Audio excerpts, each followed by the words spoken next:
Welcome to the Wtf Show podcast from Bangkok, Thailand. Presented by Vimol Kogar. Tune in to get your dose of weekly verbal Red Bull. Welcome everybody to the WTF Show. Today we have Moh from Happy Grocers. Moh is a startup that delivers farm to table. She is one of the great startups in Bangkok that I have the honor to call on my show today. Welcome to the show, Moh. Hi. Glad to be here. Good. Tell me a little bit about your past, Moh. Where did you go to school, and a little bit about how you started? Yeah, sure. So before I started Happy Grocers 10 months ago, like when I was really young, I'm actually from Phichit. Phichit is like a province in the north of Thailand. It's about like 5 hours to Chiang Mai. So I went to a public school, and then I moved to Nakhon Nayok, which is another province 2 hours from Bangkok, where I learned so much from that school, in the sense that because it was set up by royal family, and they have like a intention to give education, to make education accessible to everybody. So what happens is that my school was always the last choice for people to choose. And what turned out is that there was no competition. There was nobody who could speak English fluently.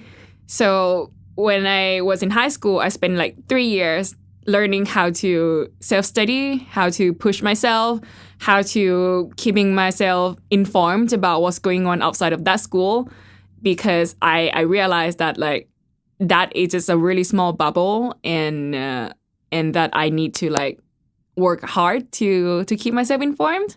And I think that was like a really big part that contribute to me as a person at the moment. Just basically to learn how to push myself, and also to appreciate friendships. And because friends there, although they are not like, it's not like a school where everybody competes with each other, but it's a school that really taught me what it's like to have like a meaningful friendship with friends. And you completed school a few years ago, Moh? Yeah, I finished my university from the School of Global Studies in Thammasat. Actually, I just received the diploma like last May, but we actually graduated a year before. Okay. Yeah.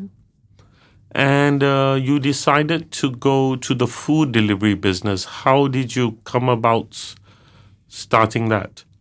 Yeah, actually, I would like to refer to it as a grocery delivery business.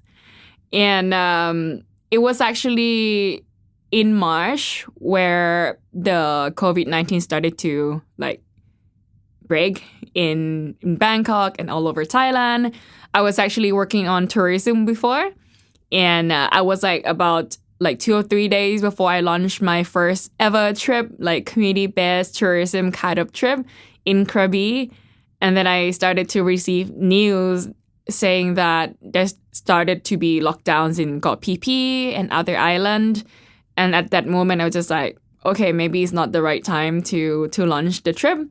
And then not long after that, there was a lockdown in Bangkok as well. So I was like, okay, it's so clear that I can't do this right now.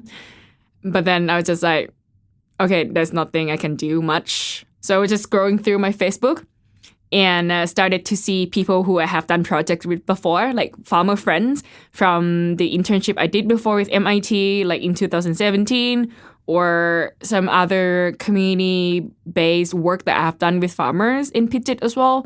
They started to complain that they couldn't distribute their produce. And it's because of the lockdown. And also like friends that I have who works in NGOs that I worked with a lot when I was in uni started to complain as well that they couldn't find a provider that would deliver fresh produces that doesn't use plastics and that would enable them to support small community. So back then I was just like, okay, I know where the demand is. I know where the supply is. Let's connect them. So it started just to be like just a simple delivery service, and where I got another friend from uni whose name is Pearl to work with me on this as well. And because Pearl is like, she's from Bangkok and she understands how logistic works more than I did back then. Because what happened is that I knew where the problem is. I knew where the solution was, I guess, at the time. I started to create a Facebook post saying that, oh, if anybody wants grocery, text me and I can deliver it to them. And then I got like 20 orders. And then I realized that I had no plan on how to actually deliver it. So I called Pearl and then she was like, it doesn't make sense to deliver things from the south to Bangkok because all the fruit and vegetable are gathered in Bangkok first and then get distributed in other part of Thailand. I'm like, okay, so what do we do now? And then she was like, we need to go to Central Market, which Pearl volunteered to do it. And then, it started because Pearl was smart enough to know that actually it makes more sense to deliver fruit and vegetable from Bangkok to people in Bangkok. And then she just like started that with me. And now it's been 10 months. And we are pretty proud of where we have been through. And now that we have about 300 customers and we are started to build a bigger family in our team as well. Yeah. So Moh, 10 months it took you to build 300 loyal customers, a running business. You've done an amazing job. And I want to know the secrets of your success. So I want to start with first the motivation of the farmer, right? The farmer produces the carrots, the tomatoes, whatever it is. And they're obviously maybe not happy with the distribution or the price that they're getting for their produce. So how do you start with the relationship with the farmer? Actually, I have to accept that like at first we kind of jumped into this business with like a general understanding that there is an issue within the food supply chain, but not exactly what it actually was yet. But as we work with more and more farmers, as we dived deeper into this business, we started to learn that like many farmers, they get the prices that's set by the middlemen, which never calculate their labor work. And these prices actually also are set by people who sit in an aircon room and just like deciding how much they should be paid. And most of the time, it turned out to be really unfair. So the more and more we hear about this story, the more we realize that it's really important for us to create a market by ourselves where we can set rules, where we can set prices, where we can actually like go see our farmers, really make sure where things are from, actually talk to them what is fair, what is not fair, and actually create a logistics that makes sense for them as well.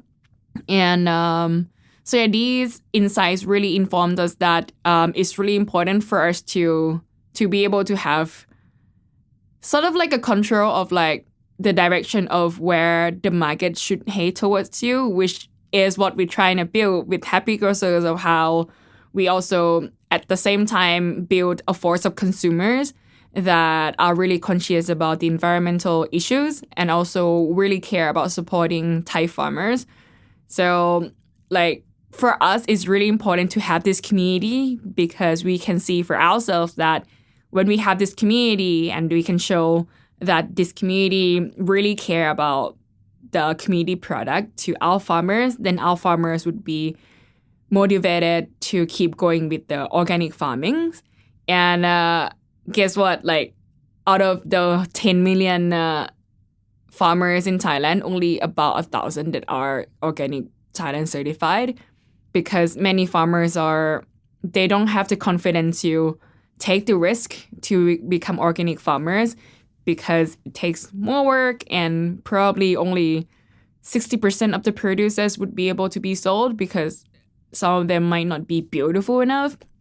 And being able to create this demand in our hand to being able to negotiate with the farmers that there's actually an opportunity to do organic farming and these are the people that would be willing to buy from you guys, it really means a lot to our farmers. And And yeah, so that is really what we're trying to do, which is to build a force of consumers that really care about the environment and the people, and also to kind of like empower our farmers as well to be confident to become organic farmers. So I'm not understanding. So is the business a B2B business? Do you sell to hotels? Do you sell to markets? Or do you go direct to consumer? At the moment, we go directly to consumers. So we bring the produces directly from the farm and then pass that to our consumer through a home delivery service and also a grocery truck service. And the reason that we decided to target our like individual consumers first is because we believe that if we are able to do marketing in a way to educate our consumers, then we can build the demand that really want to support products that are from sustainable sources, and also to support the community as well, which at the end, it might be able to influence the way big businesses do business as well, because if the end consumer care, then that could possibly influence the action of businesses. So if you were to put big business and their profit motives, they obviously go to the farmer, pay as little to the farmer as possible. You seem to be more socially aware. You are saying that you need to pay a fair price to the farmer and you need to pay a fair price to the consumer, and the consumer has to get his products on time. It's quite a challenging proposition because you are defying the big industries who want to squeeze the usual middleman, who wants to squeeze the suppliers as much as they can. It's happening in many countries like in India, where the middlemen control the price of vegetables like onions and many other things. What made you think that this was a space you wanted to be in? You seem to be a little bit more socially aware than everybody else, and you seem to be, frankly, a little bit more caring, more empathetic than everybody else. Is there some emotional quotient to this, or I'm lost? So just to make sure I understand the question, so are you asking whether... I'm asking you why, the Simon Sinek question. I'm asking you what's the motivation behind what you do? I guess... Okay, how do I answer this question? I mean, if I have to answer for Moh as a person and not Happy Grocers, I think for me as a person, I feel like I always believed that I was born and set out to do something meaningful, and that I don't want a lot in life.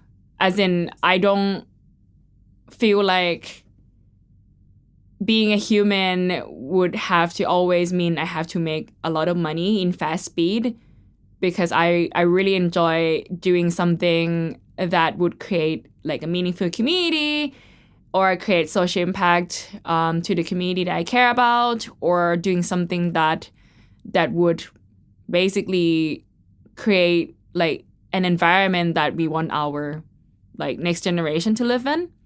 But in every day, I also believe that if I set out to do work in that way, I would be able to create something indirectly that's really meaningful that would enable me to potentially create something with higher financial value from that as well.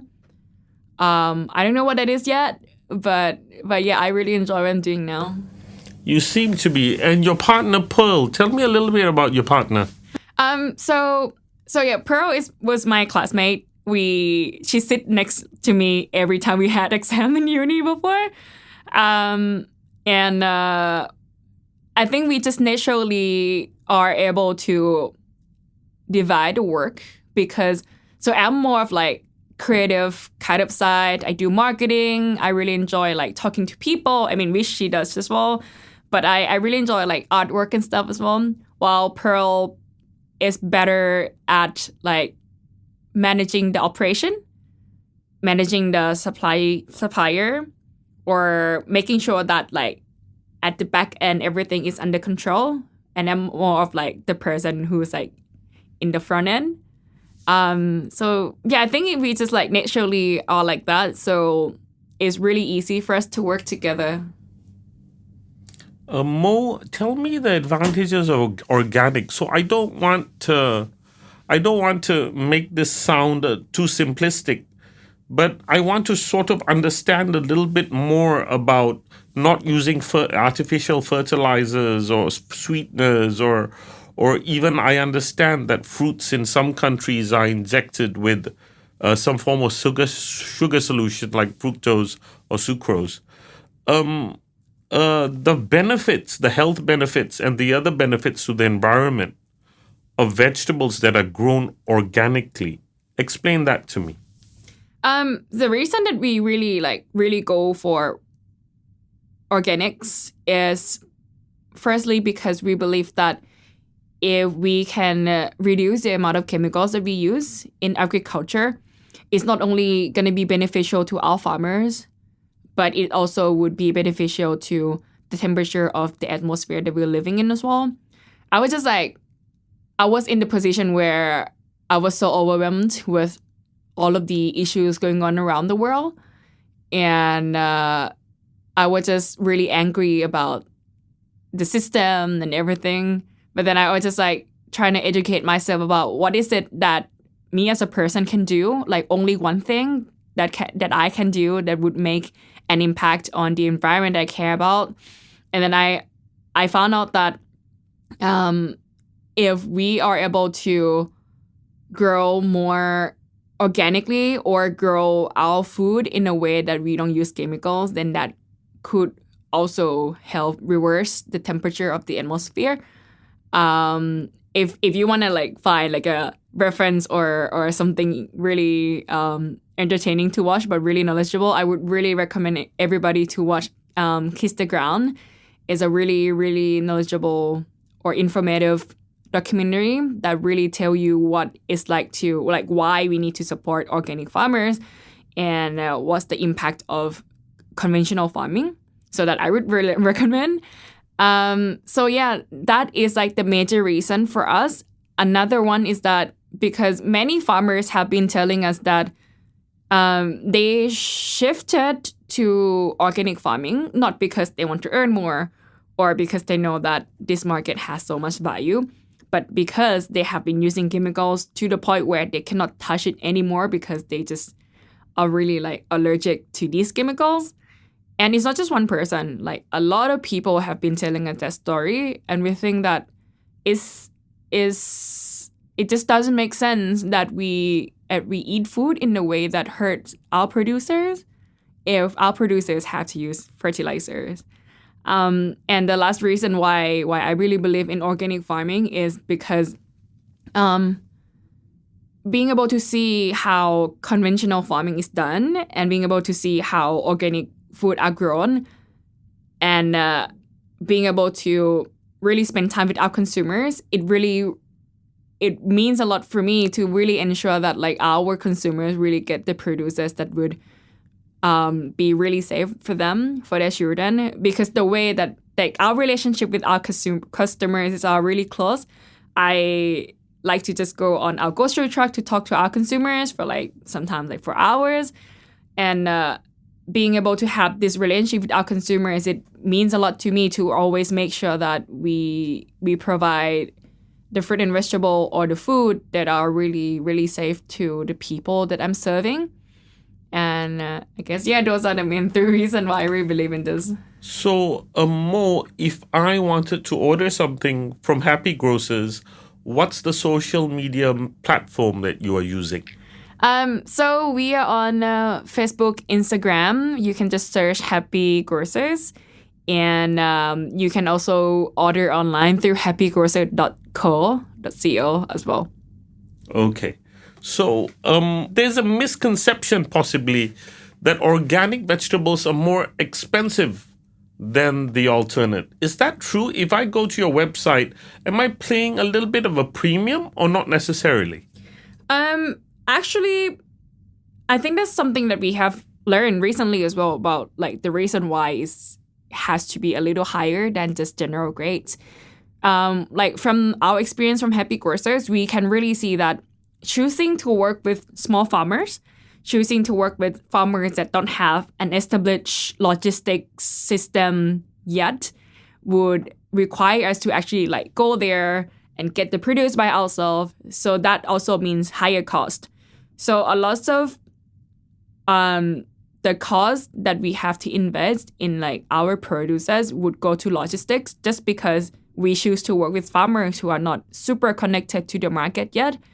That would be one reason why our produce would be higher than like the no certificated producers.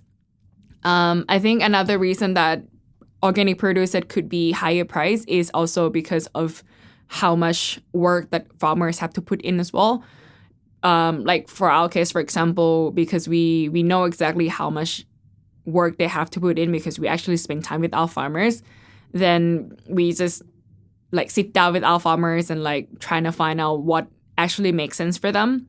And of course, it's higher than like the prices that you would find from medium persons because there are just so many people that try to make margins from like, let's say, a piece of banana that from the source, they get really, really low price. Yeah. I'd like to say it's really a pleasure for me to have you today. You have a lot of positive chi, a lot of positive energy. And it's refreshing to meet somebody who's not only in it for the money, but understands the value of the carbon footprint, the environment, and also being close to your customers. You've said that you talk to your customers for quite long sometimes. Is that right? Yeah. Explain that a little bit. So if you just say hi to our Facebook page, it's gonna be me answering. Okay. Because we have such a small team, and I'm usually the one who talk to people. But also because not only that we have the grocery truck that give us a lot of opportunity to meet our customers, and our customer usually just like really like to come and chat with us about how things are going or just chit chat about the environment or sustainability, which I really enjoy. Sometimes I also have a chance to like go on farm trips with our customers as well, where we really, really get to talk. Or sometimes we would organize like a house party at Happy Grocers headquarters in Ekamai. And that was an opportunity for us to really, really spend time with our customers as well. And that's something that we think is really valuable in the business that we do. Fantastic, Moh. I'm so happy to have you on the show today. You're a breath of fresh air. Moh, I'm going to quickly tell you a little bit about how we work on the WTF show. We will ask you to nominate and vote for somebody who will be WTF Youth of the Year at our WTF Awards at the end of the year. You will also be welcome to suggest a guest for the next show. So I would be happy if you do both of that. I want to ask you two things before we say goodbye. One is people who want to come into this business of grocery delivery, young people who want to learn from you. Are you happy to take questions or do you have any advice for them? And number two, I'd like to ask you a little bit about the future of Happy Grocers. Where do you think? Are you going to grow, make it bigger? Are you going to have 100 trucks one day? What's your vision for Happy Grocers? Okay, for the first questions, for people who would like to get some tips from me, I think I would like to answer it in the sense of entrepreneurship, not just only grocery business. So I remember that before I decided to start my own business, I was working for... So I worked a lot when I was in uni. I had a lot of time exploring what it's like to be employees and work for like companies with really big visions. But then I found myself being like, I really love this vision and mission, and I really respect that. But I also want to achieve my own mission and vision as well. And that I realized that I cannot just impose that on the company because it's a little different. So then I decided to just like, okay, I'm not doing this anymore. And then I was just like, okay, let's start what I really care about.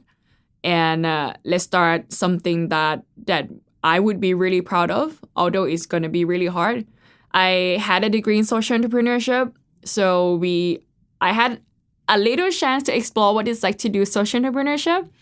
But I knew at the time that although that's something that I really want to grow in, I had such little experience. But so this curiosity and this courage to just be like, fuck it and do what I love really pushed me to explore what I really want to explore. So my tips for everyone who would like to start a business is that one thing that I learned that works really well for me is to not wait for the perfect moment, because it really doesn't exist, but just like to look around yourself to see what resources you have in hand. Either it's the people, your connections, or even physical resources. Just trying to see how these resources can help you get a little closer to what you want to achieve and work from there, because whatever you want to do, you really need to start somewhere. And waiting is just basically a waste of time. And and if you ever get scared, I would like to recommend you to basically embrace this, because it's sometimes can be scary. I'm not going to tell you that this is easy, but after you are able to embrace this, it's going to be really worth it, with so much more you can create by overcoming that fear. The second question is the future of Happy Grocers. So the future of Happy Grocers, me and my co-founder Pearl, we kind of look at it in a way that, so first of all, because it's only 10 months, we really want to build a strong foundation where we have really efficient operation, first of all. And we really want to create a company that we really get to know all the farmers that we work with. And we also, like, no matter how big we grow or what direction that we take, we really want to keep this relationship with our customers. The relationship that I know exactly how to write specific notes to each of the customers that I have. I honestly have to accept that we still don't know how to keep this like 100% of this yet, if it's grow bigger, but that is like our priority to achieve if we are gonna get bigger. And also, we also look at the application of technology as well.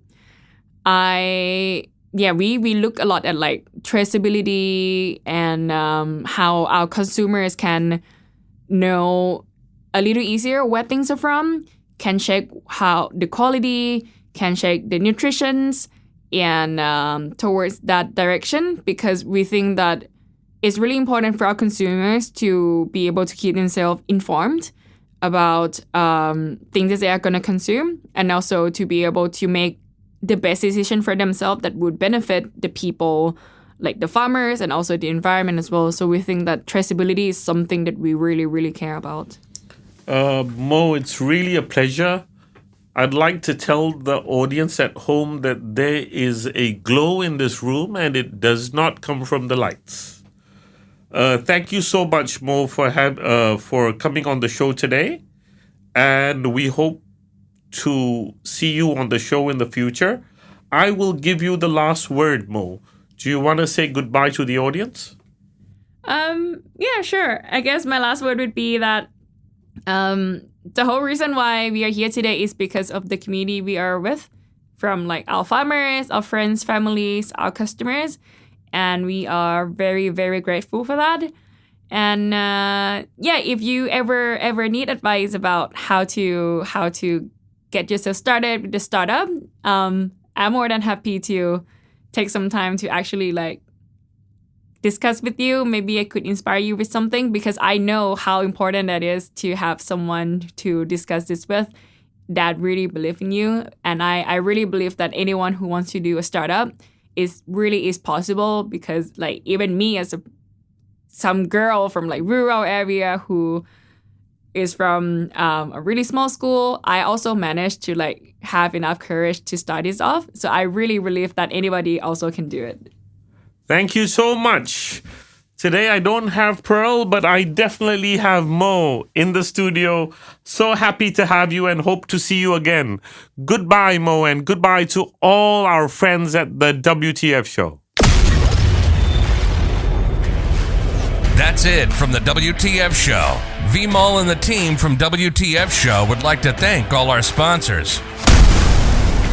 Tune in next week for another great gig with people making a difference to your future. For advertising spots, go to the WTF Show IG page and get more info or contact Vimol at 6681 616 5987.